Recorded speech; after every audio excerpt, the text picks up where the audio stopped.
If you've ever read a Viking saga closely, really closely, you may have noticed something strange that never quite gets explained. Characters sit in enclosed rooms during winter storms. Torches burn steadily, smoke rises cleanly. No one complains about drafts choking air or freezing winds creeping inside. These scenes aren't poetic shortcuts. They point to a real architectural trick that Norse builders mastered centuries before modern airflow science named it. What you're about to hear is not myth, not magic, and not exaggeration. It's a practical, repeatable method of creating a nearly windless interior space using only wood, stone, and an understanding of air behavior that, honestly, modern survivalists can still apply today. The overlooked saga clues that hint at the windless room trick appear quietly but consistently.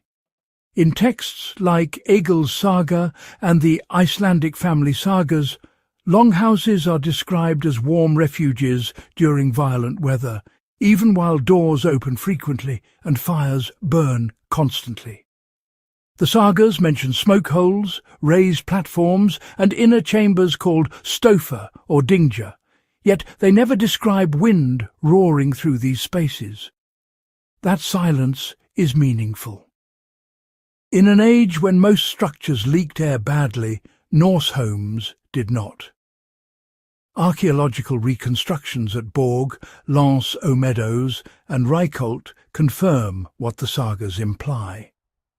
Viking builders designed airflow paths deliberately, not accidentally.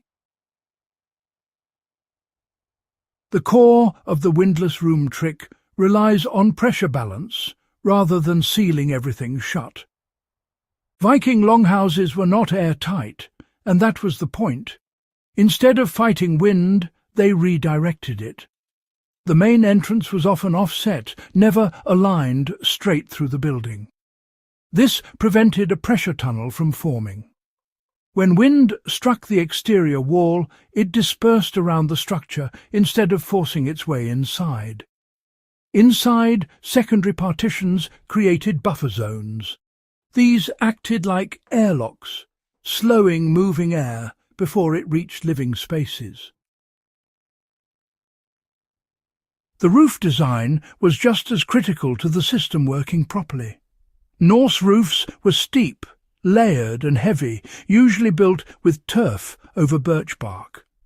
This mass stabilized internal temperatures and reduced pressure fluctuations. Smoke exited through a central roof opening, but that opening was never a simple hole. It was positioned high, narrow, and sometimes hooded with wood or stone. Rising warm air created a slow, consistent upward draw that pulled smoke out without pulling wind in. This natural convection meant air moved gently upward instead of horizontally across the room. The placement of the hearth completed the system. Viking fires were centered, not placed against walls. This allowed heat to rise evenly and prevented cold zones from forming near the floor. Benches and sleeping platforms were raised, keeping people above the coldest air layer. In practical terms, this meant a person could sit comfortably in still air while wind battered the outside walls. The room felt calm because physically it was. This knowledge wasn't accidental. Norse seafarers understood wind behavior intimately. They sailed by reading air currents, waves, and pressure changes. That same awareness carried into their buildings. The windless room trick was simply seamanship applied to architecture.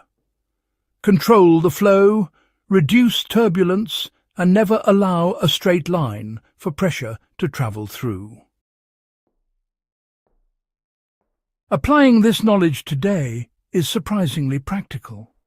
If you're building a cabin, survival shelter, or even retrofitting a shed, the first step is to eliminate straight-through airflow.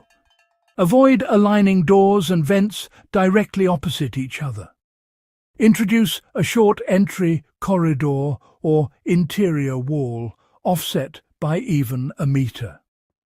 This alone can cut interior wind dramatically. The second step is vertical airflow control. A high vent or chimney opening should be smaller than lower air inlets. This encourages slow upward movement rather than drafts. If using a stove or fire, position it centrally when possible and allow heat to rise naturally. Raised sleeping or sitting platforms will keep occupants in the most stable air layer, just as the Vikings did. The third step is adding mass to stabilize pressure. Turf roofs worked because they were heavy, but, modern equivalents can include layered insulation, earth bags, or even stacked timber. The goal is not airtightness, but resistance to sudden pressure change. When wind hits the exterior, the structure should absorb and diffuse it, not transmit it inward. What makes this trick enduring is that it requires no modern technology. No fans, no membranes, no powered ventilation. It works because it aligns with how air actually behaves. That's why it survived in oral tradition and architecture long after the Vikings themselves were gone. It also explains why reconstructed Norse houses today feel uncannily calm inside, even in harsh weather. This is not a forgotten curiosity. It is a usable system. It belongs as much in modern survival planning as it did in medieval Scandinavia. The Sagas didn't spell it out because their audience lived inside it. We have to read between the lines, but the evidence is there, written in wood, turf, and silence. If this kind of deep historical knowledge matters to you, if you value techniques that have survived centuries because they actually work, make sure you subscribe to the channel. Share this with anyone interested in history, survival, or traditional building wisdom. These old solutions are still speaking. We just have to listen.